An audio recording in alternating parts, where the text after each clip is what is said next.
Well, good morning, everybody. This is Bert Finger, and I'm just like to apologize for not making a video for a couple of weeks, but homesteading kind of got in the way. And we had a good snowstorm here, about a foot, and it took me about 2 days to do all the snow blowing I needed to get done. Well, you might think, well, why not just film yourself snow blowing? Well, me video of me snow blowing being chased by a bunch of chickens, you know, that might be great comedy, but it ain't quite what I had in mind. But I'd blow snow, and when I got to the back of the house, I blew a path past the chicken coop and opened the door, and the chickens come all out, and they followed me right up to the bird feeder. And so, I guess it looked kind of funny to one of my neighbors who'd come over about halfway through this, and he saw this long line of chickens behind me. What the hell is Bill doing now? And so we had a good laugh about it, but it's kind of how things go. We have, getting on to something serious here, we're going to talk about power supply. As I said, we live off grid, and we do have a couple of solar panels, but they're not hooked up to anything because I don't have enough money to go out and buy 8 big deep cycle batteries and wiring to hook the whole mess together. So we use generator power. We have 2 generators. We have a Champion, I think it's 9,000 watts, and that runs dual fuel, propane and gas.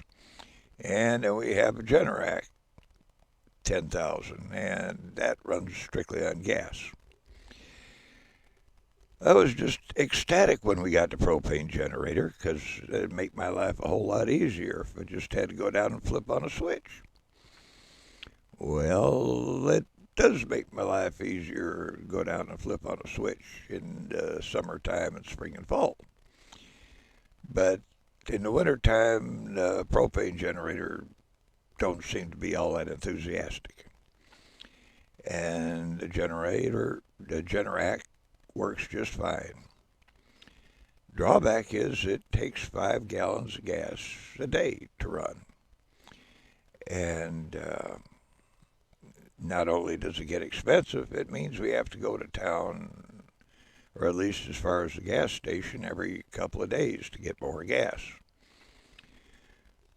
I keep a certain number of gas cans full and in reserve in case we get snowed in, but I kind of like to keep them, don't like to get more than 2 or 3 behind because it's just a pain in the ass to fill them.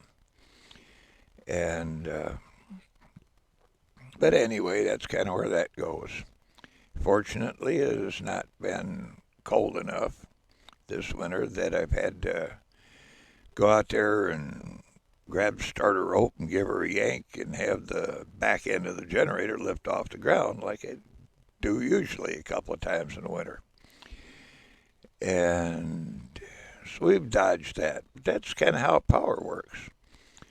I start the generator, let it warm up, put the choke open the rest of the way, and let it warm up some more. And once it gets done hunting and coughing and gagging and blowing blue smoke out the back, then I turn the power on. And then wait for it to settle down. And once the load gets settled down and the engine's all running smooth, then I leave the generator shed and go feed the chickens. And that's kind of how the power supply here works. Now, what runs off the electric? Well, the internet router for a start. And let's see, the freezer, the water pump. Those are the 2 big things, the 3 big things: the internet, the freezer, and the water pump in reverse order. But that and all the lights in the house and the computers, mine and my wife's, and that's about it. Or sewing machines and my ham radios, and that's basically what uh, how our power supply works. Now, deal with running a generator like the way we do. Generators weren't really the ones you get out of the Home Depot or Lowe's or Tractor Supply or wherever. They're not really made to run, 12, 14 hours a day, day after day in the heat and in the real bitter cold. And so you can figure on putting out $1,000 for a new generator every 2 years. And because after 2 years, they're just so ragged out, they're not going to do anything. They're beyond fixing. And unless you happen to have extra engines that's the right size and make, putting a new engine in there is just about as expensive as getting a new one. And when you're getting a new one, you get the whole new generator, then you can keep the old one for parts and kind of go from there. But you got something that you're not fixing on constantly. And because I got news for you, generators don't break in the summertime. No, no. They wait till the snow's squeaking under your boots and it's so damn cold you don't even want to pee outside. And you take your gloves off and you're starting working with little tiny springs and little tiny bolts and screws and stuff like that, and it's just pain in the ass.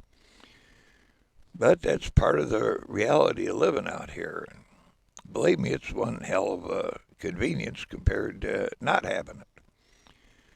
And without the generator, when the generator don't work, we go up 8 miles up the road to a spring and haul water once a week. And we haul, 45, 50 gallons of water, and that'll take care of us for a week, 2 people for a week.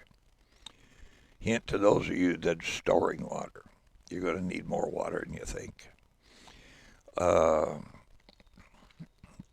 Especially if you intend to clean yourself occasionally. And or you want to wash your dishes. People say, why don't you just melt snow? You can do that. Well, you could, but you won't for long because it takes a hell of a lot of snow to make a cup of water. And so just do it the easy way. Get you a good generator. If you're worried about people hearing you, well, you're kind of out of luck because there ain't no quiet way to make energy. And you can put a muffler on it, car muffler on it, and that might help a little bit, but you still got the ambient noises of the generator vibrating, and it just makes a hell of a lot of noise. But it does work. It keeps the freezer running, so everything's froze. And if it goes out, when the generators don't start, when it gets very, very cold, we put a 1,000-watt inverter on the car battery and we run the lights and the internet. But we cannot run the freezer or the water pump. And when that goes, it gets ugly. Yeah. But anyway, that's kind of my power setup video for the day. And later on, I'll go down.